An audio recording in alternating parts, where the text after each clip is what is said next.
तो ये क्वेश्चन करते हैं। Work done on particle of mass by a force. Force दे रखा है जो पार्टिकल पे एक्ट कर रहा है, के कांस्टेंट है। When the particle is taken from point A0 to 0A along a circular path of radius A about the origin in the xy plane is, work निकालना है। फोर्स क्या दे रखा है, k x upon x square plus y square raise to power 3/2 I plus y upon x square plus y square raise to power 3/2 j। ठीक है। अच्छा, work done by force, ठीक है, ये कितना होता है, ये होता था FDR, जहाँ पे फोर्स जो है वो एक से ज़्यादा वेरिएबल्स पे डिपेंड कर रहा है। यहाँ पे x और y पे डिपेंड कर रहा है फोर्स, इसलिए मैंने dr लगाया यहाँ पे। ठीक है, और dr को अपन क्या लिख सकते हैं, dxi प्लस dyj। ठीक है, डॉट प्रोडक्ट। अच्छा, इसमें देखें कि यदि सीधा हम फोर्स का फॉर्मूला लगा करके और है ना इस ब्रैकेट को खोल करके इंटीग्रेट करना शुरू करेंगे तो दिक्कत हो जाएगी, है ना। दिक्कत क्यों हो जाएगी, क्योंकि जो फोर्स का जो x कंपोनेंट है वो y पे भी डिपेंड कर रहा है। ठीक है, तो अपने पास में जैसे केवल एक टर्म जो है वो इस टाइप से आ जाएगी, x dx, के तो भले रहे, x square plus y square raise to power 3/2। ठीक है, अब इसको इंटीग्रेट करना प्रॉब्लम इसलिए है क्योंकि y जो है y भी वेरी कर रहा है। ठीक है, तो ऑब्वियसली जो क्वेश्चन सेटर है ना, वो नहीं चाहते हैं कि हम इस डायरेक्शन में जाएं। तो ऐसे करते हैं, पहले एक डायग्राम बनाते हैं कि फोर्स जो है वो किस पॉइंट से किस पॉइंट तक लग रहा है, उससे कुछ आइडिया मिलेगा अपने को, उससे अपने को है ना विजुअलाइजेशन करने में थोड़ी आसानी रहेगी। ये अपन ने डायग्राम बना लिया, ये पॉइंट A0 और ये पॉइंट 0 है।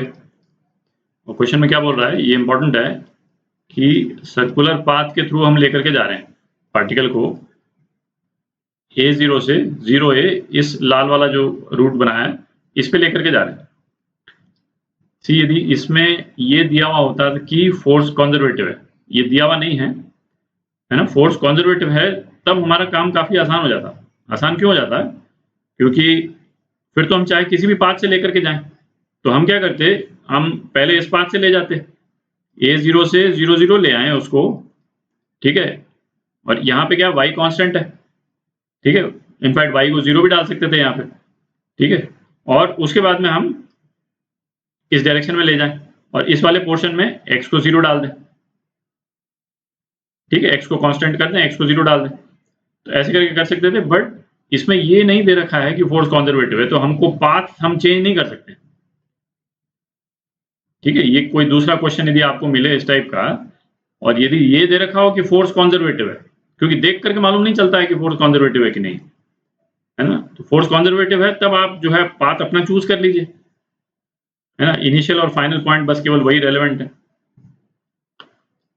यहाँ पे हमको अच्छा एक क्लू क्या मिल रहा है कि रेडियस चेंज नहीं हो रहा है पाथ का, है ना। सर्कुलर पाथ है तो कोई तो कारण होगा। तो सर्कुलर पाथ है तो सपोज सर्कुलर पाथ का ये रेडियस है, तो हम क्या लिख सकते हैं, r square is equal to x square plus y square, और ये तो कांस्टेंट है ना, throughout the path constant है। तो इनफैक्ट फोर्स को भी हम लिख सकते हैं, force is equal to k upon k into x upon, यहाँ पे आर स्क्वायर लगा सकते हैं, तो ये क्या हो जाएगा आर क्यूब। ठीक है, I plus Y J upon R cube. ठीक है, आर क्यूब बाहर ले लेते हैं, K by R cube X plus Y J. ठीक है, और ये वाला पोर्शन तो कांस्टेंट ही है, इस पाथ के लिए कांस्टेंट है, एक्चुअल में तो कांस्टेंट नहीं है, पर इस पाथ के लिए कांस्टेंट है, तो हमारे पर्पस के लिए ये पोर्शन कांस्टेंट हो गया। तो अब ऐसे करते हैं, ये रिलेशन यूज कर लेते हैं। ठीक है, तो क्या आ जाएगा, वर्क डन कितना आ जाएगा, k/r³ x dx plus y dy। ठीक है, ब्रैकेट खोल दिया हमने, मल्टीप्लाई कर दिया, डॉट प्रोडक्ट लगा दिया हमने। अच्छा, अब x dx और y dy है ना, इस वाले रिलेशन को देखें, इसको हम डिफरेंशिएट कर दें तो r dr, ठीक है, ये कितना आ जाएगा, x dx plus y dy। ठीक, 2 कैंसिल हो जाएगा, इसलिए मैंने 2 लिखा नहीं है ना, 2r dr is equal to 2x dx plus 2y dy।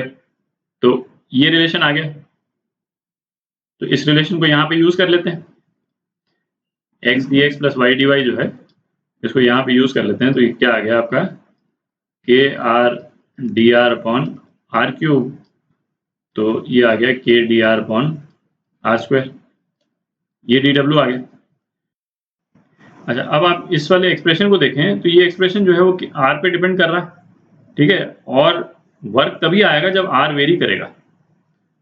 ठीक है, किसी एक पर्टिकुलर r1 से r2 जाएंगे यदि, है ना, अपने को इंटीग्रेशन करने की जरूरत नहीं है, इसमें लग नहीं रही है इंटीग्रेशन करने की जरूरत, क्योंकि dw नॉन जीरो तभी आएगा जब r1 और r2 वेरी करेंगे, r1 से r2 जाएंगे। बस सेम रेडियस पे यदि हम घूमेंगे तो कोई वर्क डन नहीं है, दिख रहा है। तो नेट वर्क डन कितना आ गया, 0 आ गया। ठीक है, क्योंकि r तो चेंज हो ही नहीं रहा। तो ये ऑप्शन करेक्ट है आपका।